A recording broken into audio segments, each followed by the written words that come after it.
फिर से आप सभी का स्वागत है घर से पढ़ो और पढ़ाओ अभियान में। Let's start use of punctuation marks, जिनको हम हिंदी में विराम चिन्ह भी कहते हैं, पार्ट नंबर 3। आप सब ने पार्ट 3 को अच्छी तरह से समझने के लिए पहले part 1 use of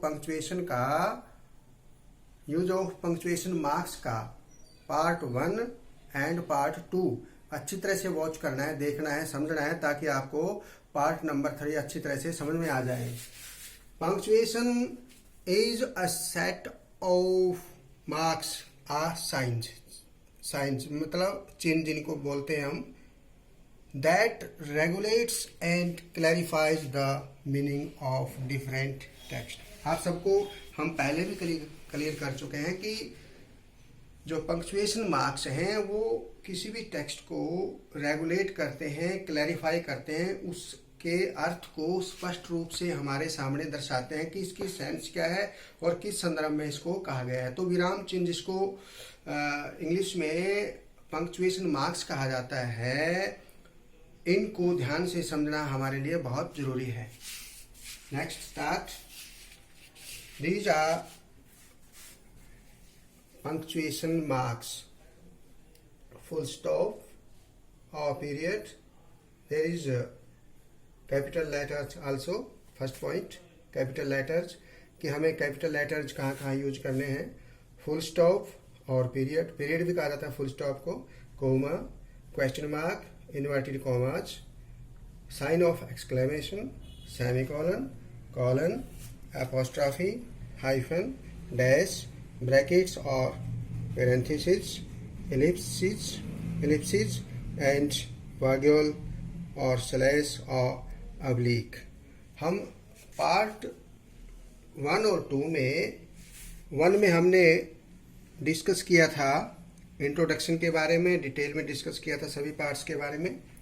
and part number 2 में हमने 1 to 6 तक हमने डिस्कस किया था। अब हम पार्ट नंबर 3 में 7 to 14 तक,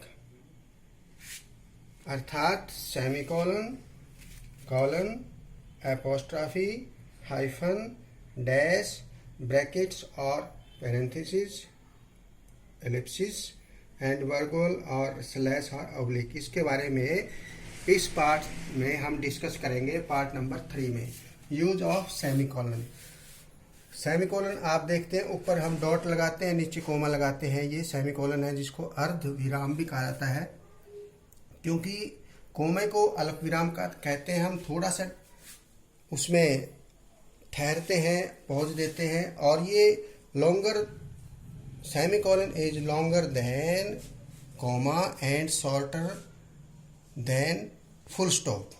ये फुल स्टॉप से कम और कोमे से ज़्यादा, जहाँ पॉज होता है वहाँ पर हम सेमीकोलन का यूज करते हैं।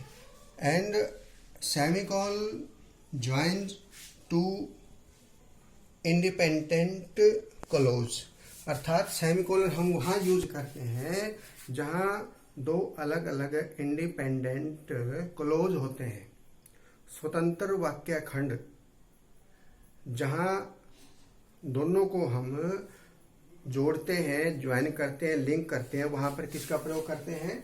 सेमीकोलन का। You must work hard otherwise you will not pass in the exams. You must work hard, ये इंडिपेंडेंट क्लॉज है।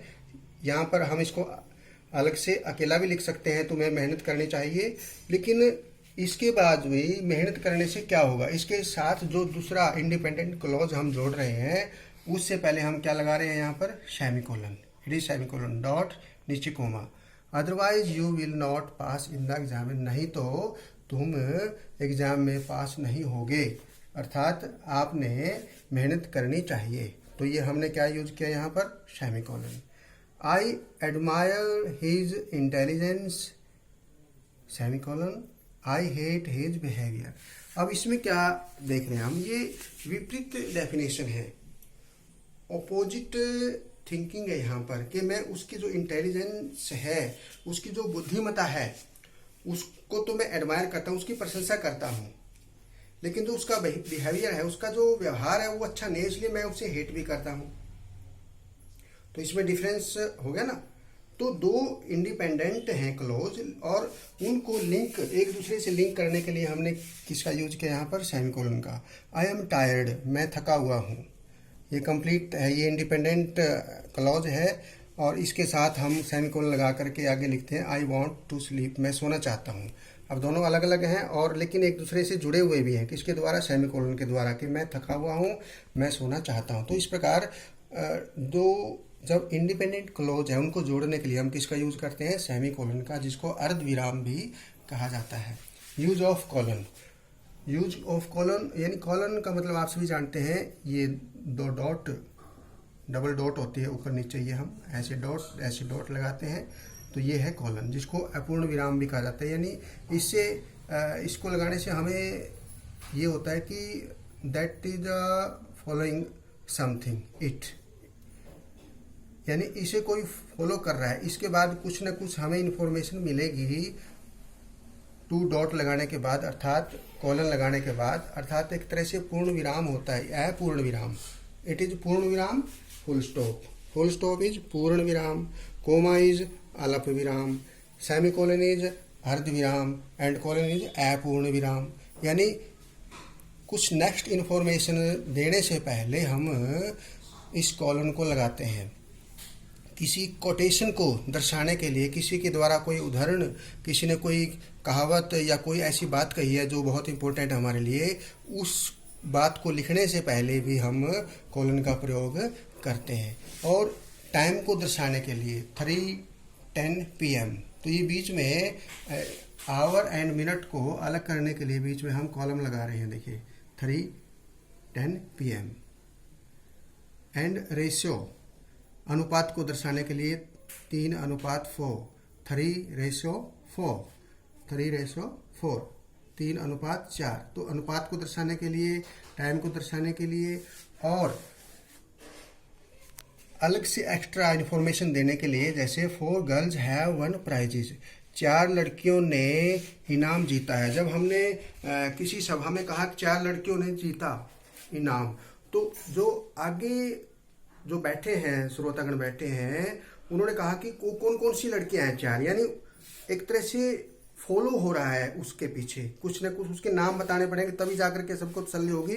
नहीं तो केवल हम कहेंगे 4 लड़कियों ने इनाम जीता है, तो उनके नाम हमने बताने पड़ेंगे कोलन लगाने के बाद। तो यहाँ हम 4 गर्ल हैव वन प्राइजेस, कौन कौन सी लड़कियां हैं? अनीता, कृष्णा, शकीना, ज्योति। तो ये 4 लड़के, इससे पहले हमने कॉलन लगा दिया यहाँ पर, यानी एक तरह से उस इंफॉर्मेशन को देने से पहले। इसी प्रकार टाइप्स यानी सीरीज को दर्शाने के लिए, कोई लिस्ट को दर्शाने के लिए, there are 3 types of tenses. Tenses 3 type हैं टेंसेज की। तो ये एक लिस्ट है, उस लिस्ट को हमने यहाँ पर लिखने से पहले, 1 2 3 लिखने से पहले हमने क्या लगाया यहाँ पर? Colon. Present, it is present, first is present tense, present tense. वर्तमान काल पास्ट टेंस, भूतकाल फ्यूचर टेंस, भविष्यत काल। तो ये हमने कोलन लगा करके फिर ये तीनों हमने एक तालिका के रूप में, एक सूची के रूप में, एक लिस्ट के रूप में हमने इनको लिख दिया है। देयर इज गुड न्यूज, समाचार अच्छा है। क्या? We have won the match, हमने कहा समाचार अच्छा है, तो सामने वाले ने पूछा कि समाचार क्या है, तो हमने उस समाचार को बताने से पहले यहाँ पर, क्योंकि एक मैं मुख्य बात बताने जा रहा हूँ, तो हम यहाँ पर कोलन का प्रयोग कर रहे हैं। इसके बाद कोलन लगाने के बाद बात खत्म नहीं होती बल्कि शुरू होती है। यानी हमें ये लगता है कि there is the process of following by something, यानी किसी के द्वारा, किसी वर्ड के द्वारा, किसी सेंस के द्वारा कोलन के बाद किसी न किसी का फॉलो हो रहा है, फॉलोइंग हो रही है वहाँ पर। तो कोलन के बाद we have won the match, हमने मैच जीत लिया है। जॉन कीट सेड, अब ये कोटेशन है, जॉन कीट द्वारा कही गई बात है, कोटेशन। ये हमने इन्वर्टेड कोमाज में इसको रखा है। A thing of beauty is a joy for ever, यानी सुंदर वस्तु, यानी एक वस्तु की जो सुंदरता है वो हमेशा के लिए खुशी देती है। वस्तु की सुंदरता एक अच्छाई के रूप में, एक खुशी के रूप में उन्होंने कहा है कि एक वस्तु की सुंदरता हमेशा के लिए खुशी हमें देती है, प्रसन्नता देती है। तो ये किसने कहा? एक जॉन कीट्स, जो महान इंग्लिश पोइट हैं, ग्रेट इंग्लिश पोइट हैं, उसकी कोटेशन है। एक प्रसिद्ध बात उन्होंने कही है जो हम सबके लिए महत्वपूर्ण है। तो यहाँ पर हम क्या लगाते हैं? कोलन का प्रयोग करते हैं। कई बार हम जैसे डायरेक्ट इनडायरेक्ट में सैड का प्रयोग करके कोमा भी लगाते हैं। यहाँ पर comma, he said comma I am going to school. तो इस प्रकार हम रिपोर्टिंग वर्ब को और रिपोर्टेड स्पीच को कोमे से अलग करते हैं। But it is stronger than comma. Colon से एक और हमें जो सेंस है वो थोड़ी स्ट्रॉन्ग हो जाती है कोमे की बजाय, कि हाँ ये बहुत महत्वपूर्ण चीज़ है जो कोटेशन के अंदर रखी हुई है, किसी ने कहा है, ये उदाहरण के रूप में किसी ने बात कही है। तो हमें देखना चाहिए कि John Keats said a thing of beauty is a joy for ever. तो हमने यहाँ पर कोलन का प्रयोग कर दिया। यूज ऑफ एपोस्ट्रॉफी के बारे में हम कह सकते हैं, ये दो तरह से हम एपोस्ट्रॉफी को यूज करते हैं, एज पोजेशन एंड एज, इसमें हम किसी को कंट्रैक्शन के लिए भी यूज करते हैं। कंट्रैक्शन मीन्स आप देखते हैं किसी को संकुचित करना, छोटा करना। कंट्रैक्शन का मतलब होता है संकुचन, छोटा करना, किसी को संक्षिप्त करना। उसके लिए भी हम एपोस्ट्रॉफी का प्रयोग करते हैं, एपोस्ट्रॉफी। और पोजेशन के लिए भी, यानी किसी का अधिकार अर्थात संबंध कारक के रूप में किसी के साथ कोई चीज़ जोड़ते हैं हम, भाई ये चीज़ उसकी है, तो उसके लिए भी हम एपोस्ट्रॉफी का यूज करते हैं। जैसे श्याम्स फादर, ये ऊपर हमने ये जैसे हम कोमा लगाते हैं ना, कोमा तो नीचे लगता है, नीचे वाली साइड में ऊपर लगाया हमने, देखो ये, और फिर एस लगा दिया, तो एपोस्ट्रॉफी एस हो गया। Shyam's father met Akbar's father, Shyam के पिता मिले, किससे मिले? अकबर के पिता से। तो ये एज ए पोजेशन आया इसमें, एज ए पोजेशन, संबंध के रूप में, उसके अधिकार के रूप में, कि किसके पिता हैं? श्याम के। ये किसके पिता हैं? अकबर के। तो ये as a possession. This is Anil's bag पड़ा है किसका? ये अनिल का। अनिल का बैग है, अनिल का, यानी पोजेशन के लिए अनिल का बैग है। तो यहाँ हमने एपोस्ट्रॉफी का प्रयोग कर दिया। I don't go to school, I don't go to school, ये किसके रूप में है? कंट्रैक्शन के लिए। क्योंकि जो फुल फॉर्म होती है डू नोट, हम लिखते हैं डू आगे नोट, लेकिन जो उसकी शॉर्ट फॉर्म है डू नोट की, वो क्या होती है? डोंट। यानी बीच में हमने एपोस्ट्रॉफी लगाया और ओ बीच में से गायब कर दिया, और ये एक दोनों आपस में एक करके हम लिखते हैं इसको डोंट। डू नोट को कंट्रैक्शन रूप में हम क्या लिखते हैं? डोंट। और उसके लिए हम क्या लगाते हैं? Apostrophe. I don't go to school. He won't help me, will not हम जैसे अलग अलग लिखते हैं, विल और नोट, तो उसके लिए हम कंट्रैक्शन रूप में हमने क्या लिखा? वोंट, बीच में कोमा लगा दिया, और विल और नोट अलग अलग करेंगे, और जब उसको हम एज एक कंट्रैक्शन लिखेंगे तो won't, he won't help me. Doesn't, does और नोट अलग अलग लिखते हैं हम, और शॉर्ट फॉर्म में डजंट, यानी ओ बीच में से हमने काट दिया और एपोस्ट्रॉफी यहाँ पर लगा दिया। डिडंट, डिड और नोट, ओ नहीं है इसमें, देखो यहाँ से ओ का लोप हो गया, और उस लोप को पूरा करने के लिए क्या लगाया हमने? Apostrophe. Didn't. I'd, I would, I had या I would, WOULD, would, I would, इसके लिए हमने कोमे का प्रयोग कर दिया। That is, can't, can not, ये मतलब कंप्लीट फॉर्म है इसकी, कैन और नोट, कैन नॉट हम लिखते हैं CANNOT, यानी CANNOT उसमें, बल्कि इसमें कैन नॉट, कांट में तो हमने एक एन भी इसमें से गायब हो जाता है जब हम अपोस्ट्रॉफी लगाते हैं, और ओ भी इसमें से निकल जाता है, तो कांट बन जाता है, can't, it is a can't, etcetera. ये अर्थात और भी कुछ इसमें अपोस्ट्रॉफी जहाँ हम यूज़ करते हैं, तो ये हमने देखा है एज ए कंट्रैक्शन भी यूज़ करते हैं। Don't, won't, doesn't, didn't, I'd, that's and can't. Use of hyphen को हम यूज कर रहे हैं। हाइफन शॉर्टर देन डैश से छोटी होती है लंबाई इसकी, हाइफन की, और डैश की जो लंबाई होती है, डैश की लंबाई हाइफन से ज़्यादा होती है। और हाइफन के बीच में आगे पीछे साइड में स्पेस नहीं होता हाइफन में, और डैश में आगे पीछे इधर से स्पेस होता है।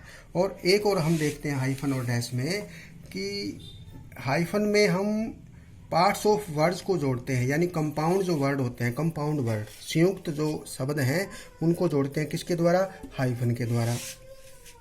और डैश के द्वारा हम ग्रुप ऑफ वर्ड्स को, यानी 2-3 वर्ड्स हैं और उसके बाद हम डैश प्रयोग करते हैं। और डैश को अलग से हम कहाँ कहाँ प्रयोग करते हैं वो देखते हैं। पहले हम हाइफन को देखते हैं, हाइफन कहाँ यूज करते हैं। Brother in law, brother in law. अब देखो इन तीनों को जोड़ने के लिए हमने इन ये बीच में क्या हाइफन का प्रयोग किया, और बीच में स्पेस भी नहीं है, बीच में जगह नहीं है आपस में, तो मिला करके हमने लिखा है, इसमें स्पेस नहीं आता, इसमें बीच में जगह नहीं होती।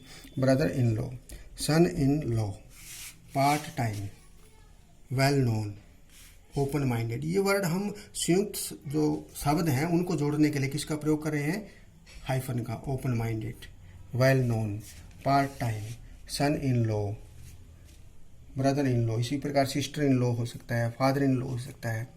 तो इस प्रकार हम इन वर्ड को जोड़ने के लिए किसका यूज करते हैं, हाइफन का यूज करते हैं।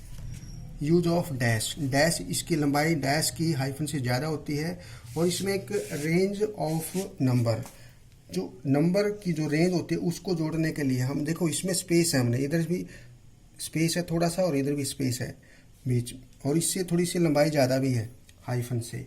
और हाइफन में बीच में स्पेस नहीं होता, इसमें स्पेस होता है साइड में, और इसकी लंबाई भी ज़्यादा होती है डैश की हाइफन से। 1998 2005 1998 से 2005 एक सीरीज है, ये एक रेंज है नंबर की, तो उसके लिए हम किसका यूज करते हैं, डैश का। और टाइम को दर्शाने के लिए 11 AM to 5 PM ये डैश का प्रयोग करते हैं। 11 बजे से लेकर के 5 बजे तक ये डैश लगा दिया हमने। इसी प्रकार डेट को 25 to 28 ऑफ मई, जो मई है, मई का महीना जो मई है, हिंदी में मई कहते हैं, तो मई का जो महीना है 25 से 28 तारीख के बीच में, ये हमने बीच में क्या लगाया है, डैश लगा दिया। इसी प्रकार है आगे आई डोंट लाइक इट, जब एकदम से हमारे विचार बदल जाएं, चेंज ऑफ थिंकिंग, जैसे आई डोंट लाइक इट, मैं इसे पसंद नहीं करता हूँ, मैंने कहा आई डोंट लाइक इट, मैं इसे पसंद नहीं करता हूँ, और फिर एकदम से विचार चेंज हुआ कि लेट्स फॉरगेट। आगे हम क्या लिखते थे, but let's forget the matter. पहले तो मैंने कहा आई डोंट लाइक इट, मैं इसे पसंद नहीं करता, फिर हम कहते हैं चलो लेट्स फॉरगेट, चलो इसको बात नहीं, इसको भूल जाते हैं। यानी एकदम से जब चेंजिंग आ जाती है थिंकिंग में, तो वहाँ हम क्या प्रयोग करते हैं, डैश का प्रयोग करते हैं। तो आपने देखा डैश कहाँ यूज होती है और हाइफन कहाँ यूज होता है। नेक्स्ट इज ब्रैकेट्स, ब्रैकेट्स और पैरेंथेसिस। आपने देखा ब्रैकेट्स मैथमेटिक्स में भी हम यूज करते हैं, जैसे एक ब्रेसिज भी होते हैं जिसको हम करली ब्रैकेट्स भी कहते हैं, करली ब्रैकेट्स भी कहते हैं, और स्क्वायर ब्रैकेट्स भी होती है। तो इस प्रकार हम इनको यूज करते हैं, ब्रैकेट्स और पैरेंथेसिस को मैथमेटिक्स में यूज करते हैं, और लैंग्वेज में हम एक्स्ट्रा इन्फॉर्मेशन देने के लिए ब्रैकेट्स और पैरेंथेसिस का प्रयोग करते हैं। कैसे देखते हैं। Bhagat Singh was a great freedom fighter. ये सेंटेंस है कि भगत सिंह एक महान स्वतंत्रता सेनानी थे। ये सबको पता है कि महान सपूत भारत के जो शहीद हुए। अब हमने इसमें एक्स्ट्रा इन्फॉर्मेशन देनी है कि उनका जन्म हुआ 1907 एंड 1931। ये बलिदान दिवस है, बलिदान का साल है। उनको फांसी पर चढ़ा दिया गया था, अर्थात उन्होंने अपना जीवन बलिदान कर दिया था देश के लिए। तो 1907 में उनका जन्म हुआ और 1931 में वो शहीद हो गए। तो ये जो रेंज है बीच में, रेंज एक्स्ट्रा इन्फॉर्मेशन देने के लिए हमने कि यहाँ जन्म हुआ 1907 में और 1931 में वो शहीद हो गए। तो इस एक्स्ट्रा जानकारी देने के लिए हमने किसका प्रयोग किया, यहाँ पर ब्रैकेट का। इसको ब्रैकेट में हमने रखा। तो यदि हम किसी एक सेंटेंस में उस इन्फॉर्मेशन के साथ कुछ और इन्फॉर्मेशन देना चाहते हैं तो उसको हम बीच में क्या यूज करेंगे, ब्रैकेट्स और parenthesis, right. Next Ellipsis. Ellipsis को हम पदलोप भी कहते हैं कि बीच में लगातार हम लेंथी कोई लाइन नहीं लिख पाते, सारी जानकारी हमने अंडरस्टूड रूप में देनी होती है। से 1 2 3 कहो 1 2 3, आगे हमने 3 डॉट लगा दी है अप टू 100। अब इसका मतलब क्या है, अंडरस्टूड है ये भाई, 3 के बाद 3 डॉट है, 3 के बाद 3 डॉट है और अप टू 100, अर्थात कोई भी इसको समझ सकता है कि मैंने गिनती बोलनी है 1 यानी 1 से लेकर 100 तक। तो बीच में किसी शब्द को लोप करने के लिए, लेकिन लोप करने के बाद भी वो चीज़ हमें अंडरस्टूड होती है, हमें समझ में आ जाती है कि ये जो 3 डॉट हमने लगाए हैं ये एज एलिप्सिस हैं, पद लोप के रूप में लगाए हैं कि बीच में 4 10 11 20 यदि हम लिखेंगे तो ये पूरा का पूरे मतलब वाइट बोर्ड पर आ जाएगा और जगह नहीं इतनी है। तो हम इसलिए उस चीज़ को कंप्लीट सेंस में दर्शाने के लिए, उसको अंडरस्टूड कराने के लिए हम बीच में 3 डॉट लगाते हैं जिसको एलिप्सिस कहा जाता है। तो इस प्रकार हम एलिप्सिस का प्रयोग करते हैं। आई हैव ए मोबाइल, मेरे पास एक मोबाइल है, एक वॉच है, और भी बहुत सारी चीज़ें हैं जो मैं यहाँ मेंशन नहीं करना चाहता तो मैं आगे 3 डॉट लगा देता हूँ, अर्थात एलिप्सिस।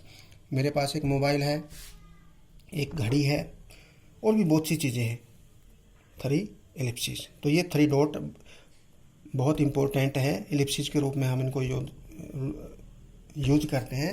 तो ellipsis is a very very important punctuation mark. Next is virgule slash oblique. ही सी अलग अलग करने के लिए ऑब्लिक बीच में लगाते हैं, ये स्लैश लगाते हैं, तिरछी तिर्यक रेखा जिसको बोलते हैं। मेल फीमेल फॉर्म वगैरह भरते हैं ना हम, ऊपर हेडिंग होता है, मेल को अलग टिक मार्क करो, मेल पर फीमेल पर यस नो, यस लिखना या नो लिखना है। इसी प्रकार कोई रेफरेंस नंबर वगैरह, कोई डिस्पैच नंबर वगैरह हम बीच में स्लैश अर्थात ऑब्लिक लगा करके तिरछी तिर्यक निशान जिसको कहते हैं हम लगाते हैं, इसको कहते हैं वर्गुअल स्लैश और ऑब्लिक। तो इस प्रकार बच्चों आपने पार्ट नंबर 3 को ध्यान से सुना है, समझा है, तो आप पार्ट नंबर 1 और 2 और 3 को ध्यान से पढ़ेंगे और आप उसमें डिस्कस करेंगे, तीनों पार्ट्स को देखेंगे और आपको पता लग गया होगा कि पंक्चुएशन मार्क्स का सेंटेंस के अंदर कितना इंपॉर्टेंट स्थान है। ओके, धन्यवाद, बाय बाय, थैंक यू, जय हिंद।